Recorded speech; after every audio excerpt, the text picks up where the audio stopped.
remember to buy a copy of your favorite books from the Cheeky Merchants. If we don't have it, we'll source it for you, but we'll definitely find the book for you. Hello, Cheeky Natives!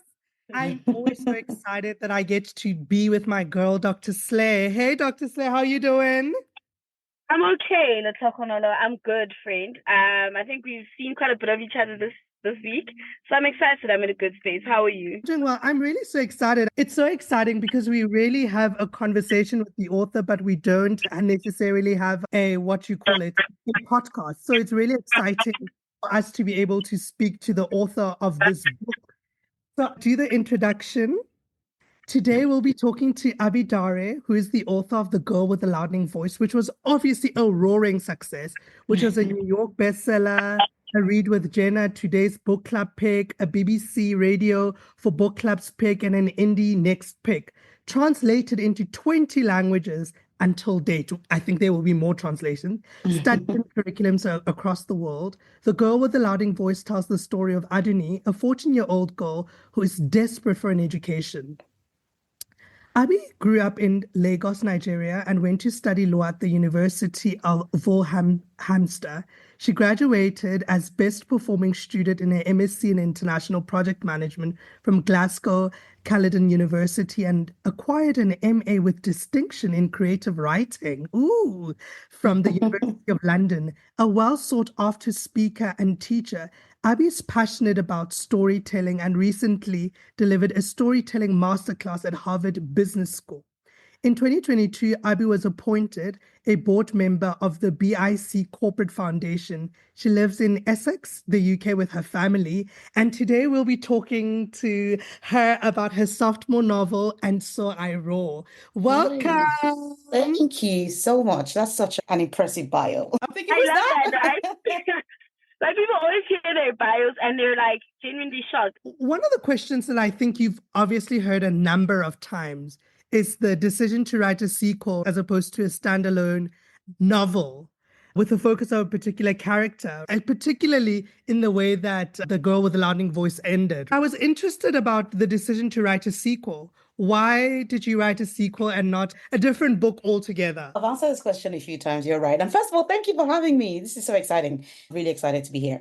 I think that when I finished The Girl with the Louding Voice, I was done with that book. I really was done. As much as I love Adunni as a character, I really wanted to explore different things. But I think I conveniently forgot how difficult it is to write.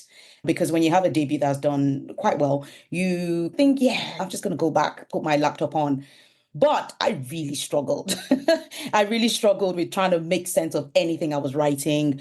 At the time, I went through a personal grief as well in the family. Before I got to this point, my mother, who hadn't read a word of fiction in about 30 years, read The Girl with the Louding Voice. And she called me from Nigeria and she's, Abi, I finished your book. I really like it, but it's not done. It's not finished. There's a lot that needs to happen. And so my wonderful mother told me like this whole 20-year plan of Adunni conquering the world. Fast forward now back to me struggling with my next book. I'm thinking what to go do about it. I pray about it. And the idea to write the sequel came not just from me wanting to revisit Adunni's story, but around the same time, there was a lot of stuff going on in the news, particularly around Nigeria and girls. Traditional stuff, things around girls, some girls getting assaulted and nothing happening. And I just thought, look, Abi, there's still so much to say, especially about rural women and girls that people don't often hear about in literature. So I think that was really that. It was just me deciding to, and of course, Adunni's voice came back quite easily to me. And so I started typing and I just didn't stop. I love the idea that your mother was prompted to come back to reading. And that must be such an interesting experience, right? To feel that your book has resonated so deeply with so many people. I think my mom just wanted to understand why a child that she's educated would dare write a book in broken English. I don't even think it's because she wanted to read fiction. It was really just, how dare you? I think the story is absolutely compelling. So I'm with your mom because I also wanted to know what happens next with Adunni. I want to talk a little bit about the timing because this book is set over almost over 24 hours. And that's an interesting way to set it, right? Because I think about how in the first book, you had time to develop the characters. This feels extremely fast-paced, and so much is happening to so many different people. And I want to talk about making the editorial decision to do the timing in the way that you did and still cover the complex issues that each of these girls experience in the story.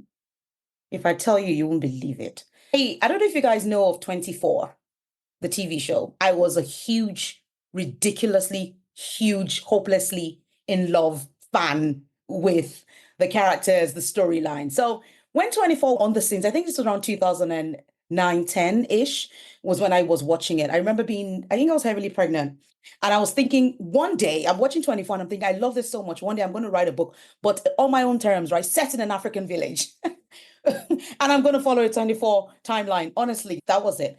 But the truth is, that was the whole thought. But when I sat down and I said I was going to write a book, fast paced, I wanted to copy that old 24 idea.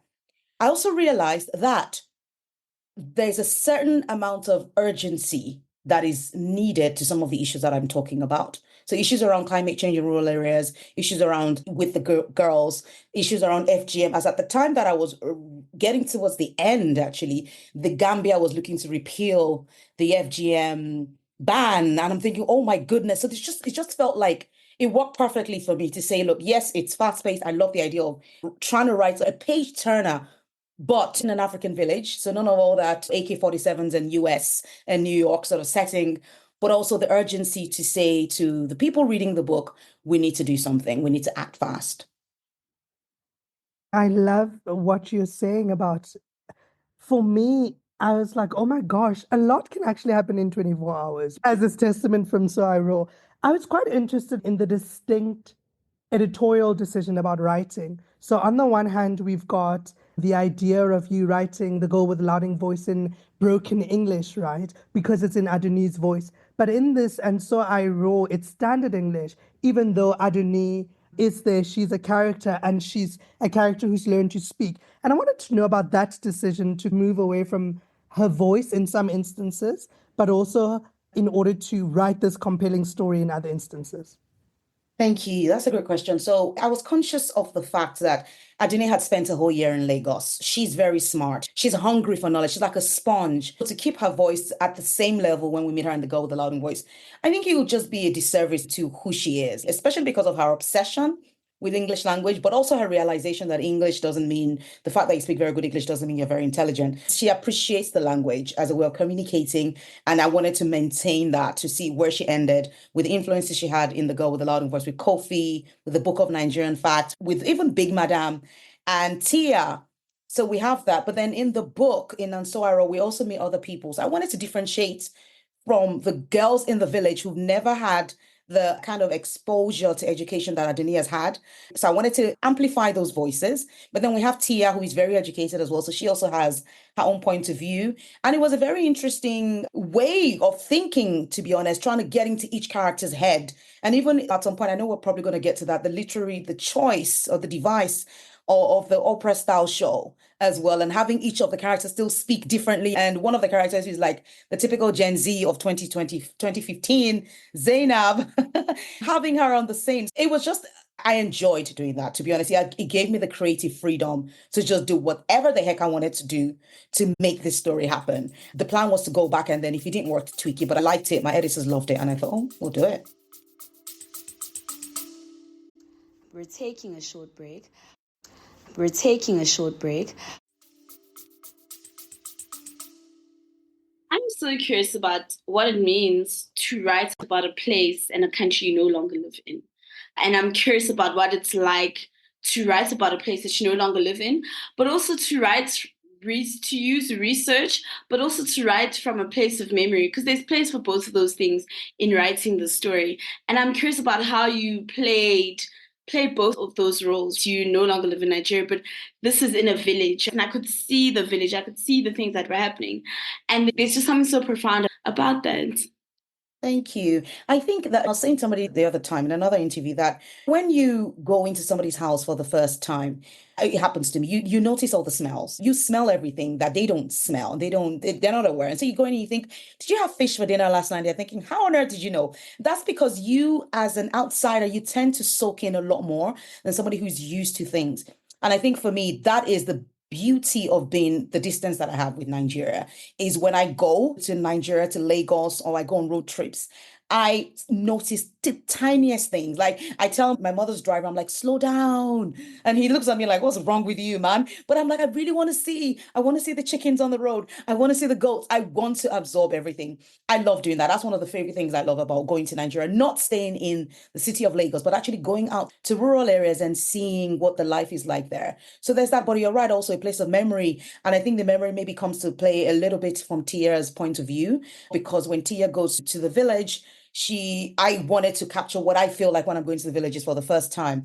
I always say that Tia is a bit like, not the white savior, but the savior who thinks you can save the world with Google Maps and an iPhone. You go in thinking, I'm changing the world. But then you need to understand that these are a community that have their set ways of doing things, that don't necessarily want your opinion, right? And you need to respect that. And even if you see that there are issues, you need to respect how you layer your own opinions into their own already nicely built foundation. So that was the memory part. It was thinking about my own experience and feelings and going in, to all these villages for the first time. So I think it served me quite well. But I try to capture people going to villages for the first time. So I watch YouTube videos and how people react as well. And I try to pull all that together into my writing. I think just related to that is thinking about writing characters outside of your realm of comfort. Mm-hmm. And I think a lot of that, when I think about, for example, male characters, I think we can all see a little bit of ourselves in Tia based on class positioning or where you've grown up or the like, or see yourself in Adunni, etc. But I get the sense that Ken was just very different. And writing outside of that space of comfort is very interesting for authors. So if you could just speak a little bit about what it meant for you to write quite out of your realm of comfort in this book especially. It was really difficult, to be honest. I struggled with Ken. I wanted to redeem him from the girl with the loud voice a little bit to show. I think I got a lot of feedback. Not that I take to heart all the feedback, but practically everybody said to me, I had a lot of interviews and book club meetings. All your male characters are bad. All the men are bad. And even my own family, like the men in my family were like, come on, you're pushing the narrative. People will think you live with some crazy guys. So I wanted to try to have, but I struggled. And I think there's a reason why, until I get better, I think that a lot of my men would be secondary characters. I would love to get to a point where I can really think like a Nigerian man, because it's not just about the fact that he's male. It's about everything affects this particular character. Childhood, belief systems, where they studied, who they hang out with, their thought processes, all of that goes into me creating any characters. I really think hard about the characters. For Ken, I didn't have the desire to make him a focal character. And so I made him a secondary character, and I gave him the most I could to make him a character that had in his own agency, in his own way. He made things a lot better for Tia, despite the fact that he suspects that she's cheating. So it was fun to do that. And I think it gives me a bit more confidence to venture out into deeper waters of writing other characters out of my comfort zone later on. I find that really wonderful. I want to say something problematic. I know they're going to come for me, but it often seems to be women writers who are more concerned about how to portray particular characters, right? So write male characters or men characters imposing their own view. And I love what you've said. He was always going to be secondary because he wasn't your primary focus. And I love that completely. You spoke about this, and I thought it's really important. One of the key themes in the book is about climate change, right?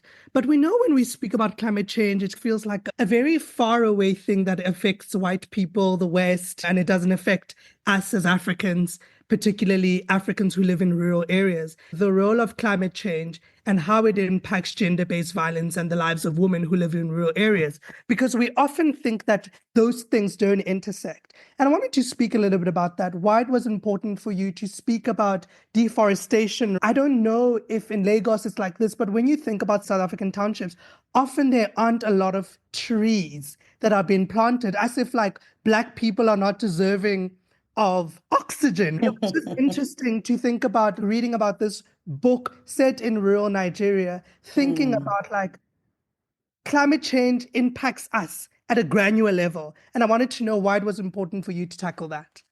Oh my gosh, it was so critical. I always say that to people, that I'm not a climate change activist. I think the most I'd ever done for climate change, living in my wonderful house in the UK, was have a recycle bin. I say to my kids, use the recycle bin just because it's nice and neater. I never really thought about Yes, it's always on the news, it's in your faces, everybody talks about it. But I'd never really understood what that meant for rural women in Nigeria. Let's talk about Nigeria because that's where the book is set. I decided I was going to write about rural women because I love rural women. I love how much they do, how much they contribute to the economy, how they are often silenced or erased from the whole ecosystem of economies. They contribute massively, even to parts of the world. They do a lot of work on farms and stuff.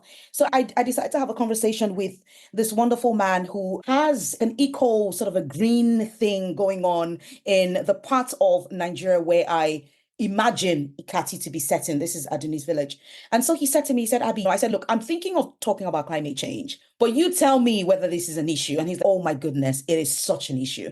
So his father was a farmer. He tells me about how his father used to have massive potatoes harvested and how they've shrunk to bear the tiniest pieces and how people are struggling, how the women are being blamed and how it affects women. So he writes, he's also this PhD researcher and he's written reports as well about the impact of climate change on women and girls. So he was the perfect person to speak to.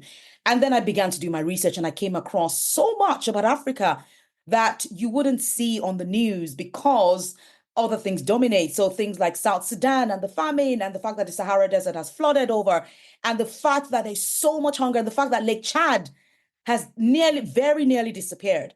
Like so much at the point when I was researching, there were more hits about the Barbie movie than about people dying from climate change in rural parts of Africa. And I thought, look, Abi, as an African, proud one, this is my duty to raise these issues because when you think about the fact that majority of these devastating consequences are caused by people that don't live in these communities. So I'll give you an example. When Kayus talks about the trees, he says that people from China and parts of the West as well, they go to, right now it's happening, they go to Nigeria and Africa and they clear out the trees and they take it back to their countries and they use it to make things like pianos and guitars. And you're thinking, people need these things. I was watching a documentary yesterday, I think it's Senegal, and these fishermen were saying that they don't have fish anymore in the seas in Senegal. They're losing a rapid amount of fish because huge boats come from the West and clear out the fish and take it back for us to eat, for me to go into Sainsbury's and Tesco's to buy and eat. So I felt like a moral duty almost to really make this the center point of the book. Let me be one of the voices that talk about this and raise it as an issue. Thinking just around some of the themes of the book, I think a lot about a conversation we had I think about how Nigeria happens to everyone. And that is a theme that almost goes through in the book, right? And I want to talk a little bit about a death that was so prominent in this book. A very connected, very well-resourced person dies in this book. Zainab dies in the book, right? As an example of almost how even your wealth and your privilege and all these things cannot shield you because Nigeria happens to everyone. And I wanted to speak about why you felt that it was important that Zainab, or why the story took the direction it did, in which Zainab is the one whose death sparks this particular outcry and this change in the community. I think I wasn't even thinking about Nigeria happens to everyone, although I agree that. I think I was thinking about the comfort, the privilege of thinking, I'm not bothered. It doesn't affect me, but you never know at what point something can affect you. And if you stay complacent and think it's their problem, it's not my problem, you just don't know where the connections would be. And that's where Zainab came from. So Zainab is the least typical character to suffer what she did because her life is mapped out. Perfection awaits her, right? A glorious future.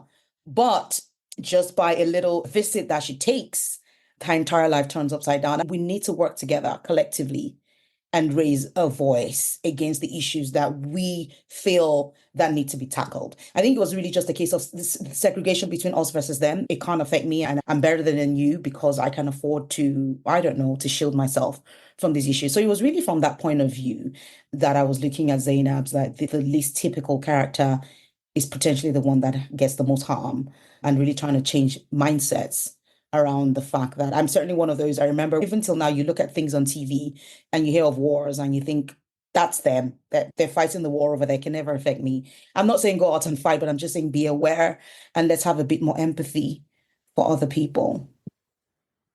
I love that. And I think it's really important for us to speak about what I think the book does really powerfully is while it's telling a story about these kind of structural things that are supposed to change, it also is making sure that each woman's voice is heard. So I particularly, let's call it the Oprah show. Okay, come on, everybody, tell your story. And I thought it was really important because we often forget about these girls who live in the villages, right? We often talk about climate change and we talk about gender-based violence and we talk about FGM and we talk about these big structural things without thinking about how they actually impact real people, right? So these girls who are able to come and speak to their experiences and about who they are. And I wanted to speak a little bit about that, why it was important for you to give them voices, so to say, and also not voices in a kind of pathologizing type of way, but it was them telling their own story, however, and in whatever way they wanted to tell their story. And I wanted to speak a little bit about that empowerment of allowing people to speak for themselves and not getting someone to speak on their behalf. Thank you so much. I think for me, actually went into the book going with that mission. It was really hence the raw, hence the louding. That's one thing I've been big about, particularly for girls in rural areas, because I think that when you think about girls in rural areas or women in rural areas, they're often not the ones that have mobile phones to be able to get on TikTok and say, this is how my day went. We often erase them from thoughts and minds and daily sort of consciousness. And so using that device was a way for me, because I could have had Adunni relay their stories, but I definitely didn't want that. And I knew that I had very limited real estate because obviously I couldn't give each girl a whole sort of point. It would just have been too cramped. So I had to really think of a very clever way to say. And I thought, look, I remember when this is 2015, the opera show had ended by the time that these girls are in the village. But obviously there's Zainab who knows all about that and knows all about internet and stuff. And I really wanted to actually use an African talk show host, but I couldn't think of one that would relate to Zainab because she's as teenagers are. Exactly. So I thought, okay, let's use that. As the ZZ show is born, but it allows everyone, including Zainab, to have, like you said, their own voice, to understand that there's so much power in sharing our stories and how if you pause just a little bit to hear somebody else's story, your entire perception about them would completely change. We often go in with our preconceived notions and judgments and opinions and thoughts. And so I make it a point of duty. And I say that even here in the UK, if I have somebody come into my house, a handyman who's fixing something that's broken, I ask questions if they want to talk about who they really are. Nothing too deep, down to just how was your day? And from how was your day, you'd be amazed just at what you learn about somebody else. And I thought it was a powerful way to share and amplify those voices and to teach us as humans to open our hearts a little bit to other people's stories. Truth telling in this book is interesting. People have an interesting relationship with the truth in this book. There are secrets, there is some dishonesty, and there's also omissions, right? You get the sense that in each context, those things are very different. And I feel that you as an author have made a distinction between secrecy, dishonesty, and omissions. Speak a little bit about what was the distinction for you in your characters, but also why do your characters have such an interesting relationship with the truth? Nobody tells the truth in this book. Or maybe the older women. I think, do you know what? I think I find it very fascinating, especially with older women, that we look at older women and we think, they're just old. But if you sit down with some, not even older women, older people, forget about gender here, older people, if you take time to actually go to an older person's home and have a conversation with them, and I'm not talking maybe 70s, I'm talking people that are not in your generation, just a little bit older than you, you'd be amazed at how rich their lives were, but also how much they've chosen not to say for various reasons. And I've always been fascinated between a lie and silence. So if I'm choosing not to say something to you, am I lying to you? Versus if I choose to deliberately tell you a lie, like where does the burden of wrongness, where does it lie? And that's what I was looking at. I was looking at people that were choosing not to say things, protecting the truth as they know it, versus people that actually lie. And I think it's a thin line, but I think it exists in every one of us. There are certain things that you choose not to say. The fact that you have not does not make it a lie. And if somebody finds out later and they go, but you didn't tell me, but you lied, you think, but I didn't say anything. That doesn't mean I'm lying. So I was fascinated by that whole thing. And I wanted to explore that through the different characters. I wouldn't say that no one tells the truth. I say some people were silent for a very long time. Hello. Silent. I wish that the listeners could see the interesting face that I making.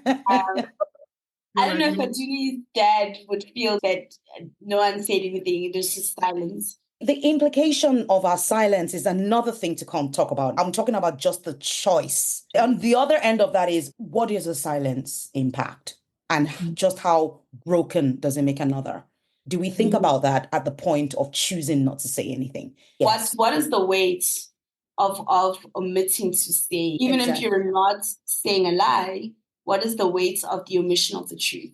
And I think that's something I think I'll continue to explore in other books. I wanted to speak a little bit about, I think that this book in many ways tackles strained relationships between mothers and daughters, various forms. And it also tackles the role of grief.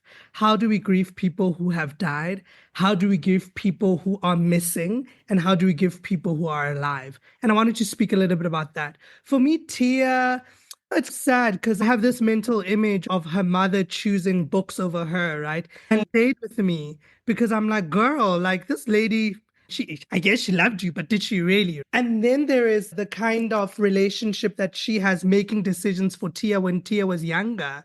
Then we think about Adunni, who's lost her mother. Then we think about Tia, who lost the opportunity to be a mother. And I wanted to speak a little bit about that. This idea of like motherhood and strained relationship and why it was important for you to explore it. Challenge that a little bit, Abi. I just want to challenge that a little bit because I think that people are infinitely harder on their mothers than they are on their fathers. Tia doesn't go to her father when things go south. She goes to her mother. There's a burden of responsibility that she places on her mother that she would not on her father because she expects her father to still see her in this positive light as his angel. And her mother must bear the burden of knowing who she really is.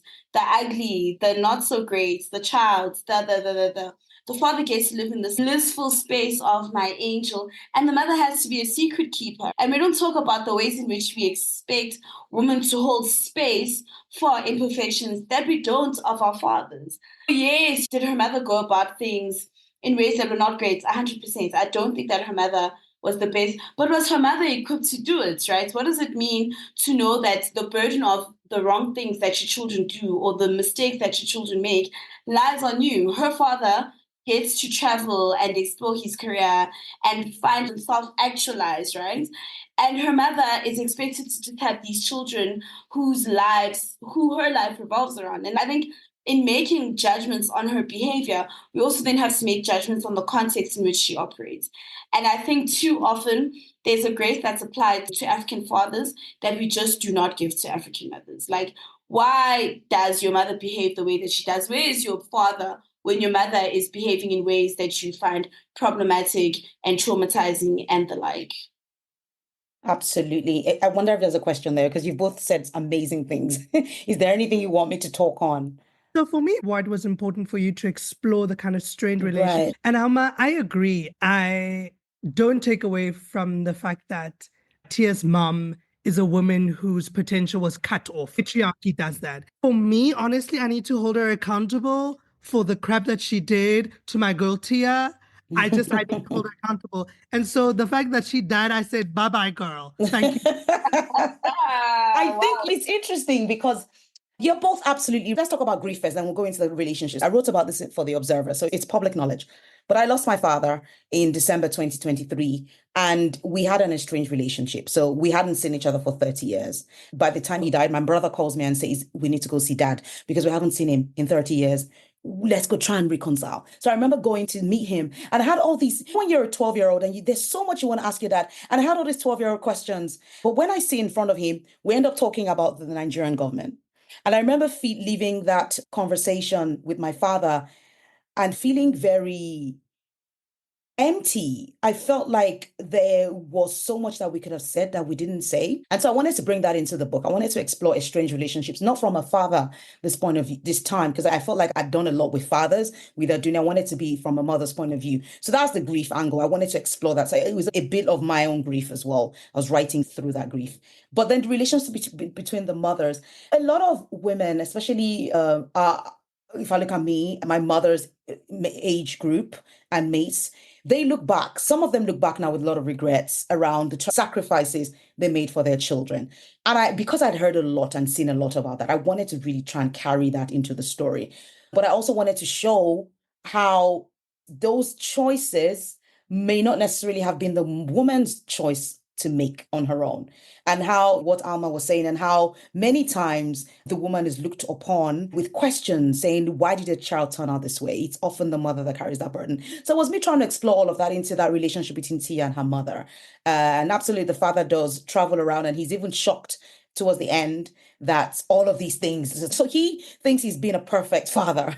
And my question is, what makes a father? Is it just financial provision, or are there emotional needs that there's no amount of money that can actually cover that? And so they're right to ask questions. I don't often write to give answers.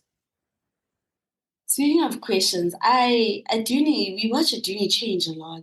And I think it's a beautiful way for us to sort of close off our conversation in some way. But I think a lot about how Adunni goes back to the village, and she encounters her friends, she encounters her siblings.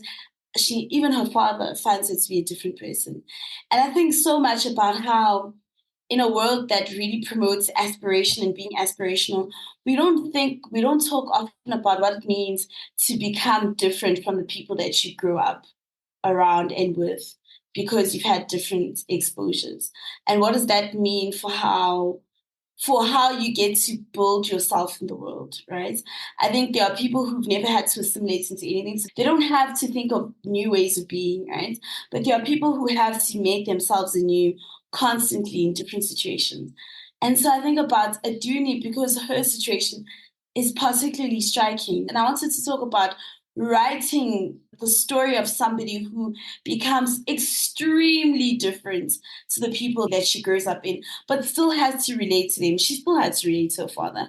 She still has to relate to her brother. She still has to relate to her friends, but she is fundamentally different from them.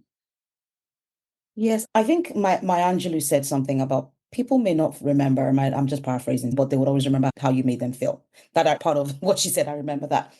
And I think that goes even deeper than we understand. We can be changed completely forever in a 15-minute conversation. We often don't understand just how profound the things we say and our relationships, no matter how short they are, how they can impact the other person. That's Adunni changing so much. But there's also always been a hunger in Adunni, right? If it was somebody else that went to the Lagos, they might have come back unchanged. So again, who are you? What kind of person are you? What are you seeking for? What point of dissatisfaction were you before you started your journey? I think that's very important as well. If you are comfortable, I hate comfort zones, but if you're comfortable, you wouldn't embrace change or seek change. So that's where Adunni comes in from. Adunni is uncomfortable. She's dissatisfied. She knows there's more. And until we wake up to that point of what's more for me, and even talking about, I don't want to go into race here, but talking about Black people and all that, when we begin to get to that point where we say, look, we deserve more, we deserve better, we need to, and I know many of us are getting there, but collectively, as a race, as a people, then we begin to demand change, right? But it's difficult because you get to that point where you think you want change, and then you go to the people who are comfortable to accept whatever handouts they're getting from politicians, keep re-electing the people that don't make any difference, any change. In a way, it's the same thing, right? It's the way we are as humans, and we need to understand that we're all different. But even though we're different, it doesn't mean we should stay silent. And that's why Adunni needs to educate her people to say, look, listen, this is insane. We can make a change if we XYZ, XYZ. We shouldn't accept the status quo. We shouldn't accept that this is how things should always be. We should always stay curious and stay dissatisfied, but not to the detriment of you getting to the point where you're not content with the good things that you have. I'm talking about dissatisfaction with things like inequality and suffering and all of that.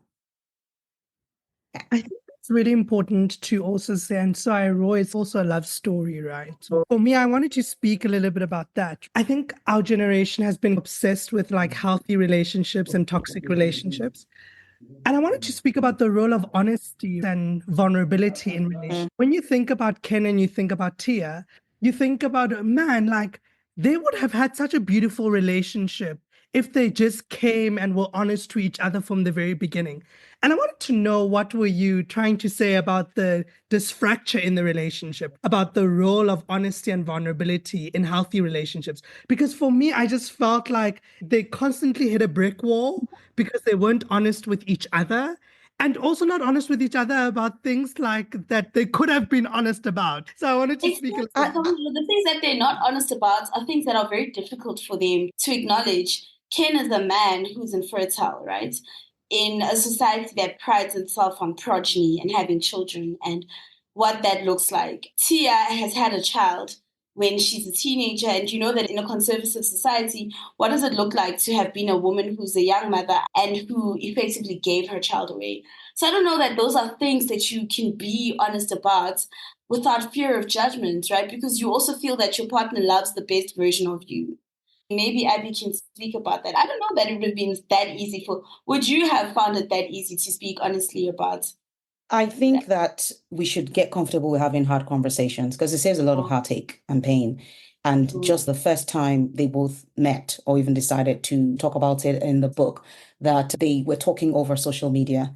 She said she didn't want kids. He said he didn't want kids. That was the foundation of their lives because it was a lie. Even with friendships, talk about relationships, romantic ones, down to things like friendships, the things that you pretend at first. It starts by a little, I don't need to, because you don't know where it's going to lead. I don't need to reveal. Again, omissions, you say certain things because you just don't want anyone to probe into it, but then it then gets bigger. So you're right. Really, communication, honesty, vulnerability is so important, but it's one of the most difficult things because it's seen as a weakness. It's seen as, like you said, what will society say? What will people think? And so we invent things to try to cover up that part of our lives. But when it comes back to bite, it's quite terrible and enormous. Thank you so much. I think that's a powerful note for us to end this conversation. Thank you for telling us Adunni's story, but for telling us the story of so many women in the global south who are so affected by the inequalities of climate change, of FGM, and just patriarchy and the ways in which its tentacles reach into so many parts of women's lives. So thank you so much. I'm so grateful to have seen Adunni's story evolve. It was like a child that you love growing and seeing go on to do some amazing. So thank you so much for your time. I hope to see the story in a different format, like on the big screen somewhere. But we really enjoyed this conversation. I'm sure you can tell that we love this book. So thank you so much. And we really do all the best. We're excited to see what's next for you. Thank you for having me. Thank you so much. Thank you for listening to this episode of The Cheeky Natives. Don't forget to subscribe, review, and rate the podcast on all your streaming platforms.